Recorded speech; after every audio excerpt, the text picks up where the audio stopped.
मधुर मधुर पगे धारा हो माया मो, मधुर मधुर पगे धारा हो माँ।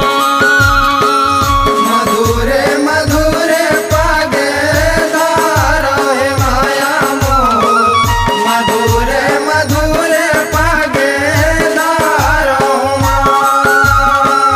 मधुर मधुर पगे धारा हे माया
मधुर मधुर पग धारा हे माया मोर मधुर मधुर पग धारा हे माँ मधुर मधुर पग धारा हे माया मोर मधुर मधुर पग धारा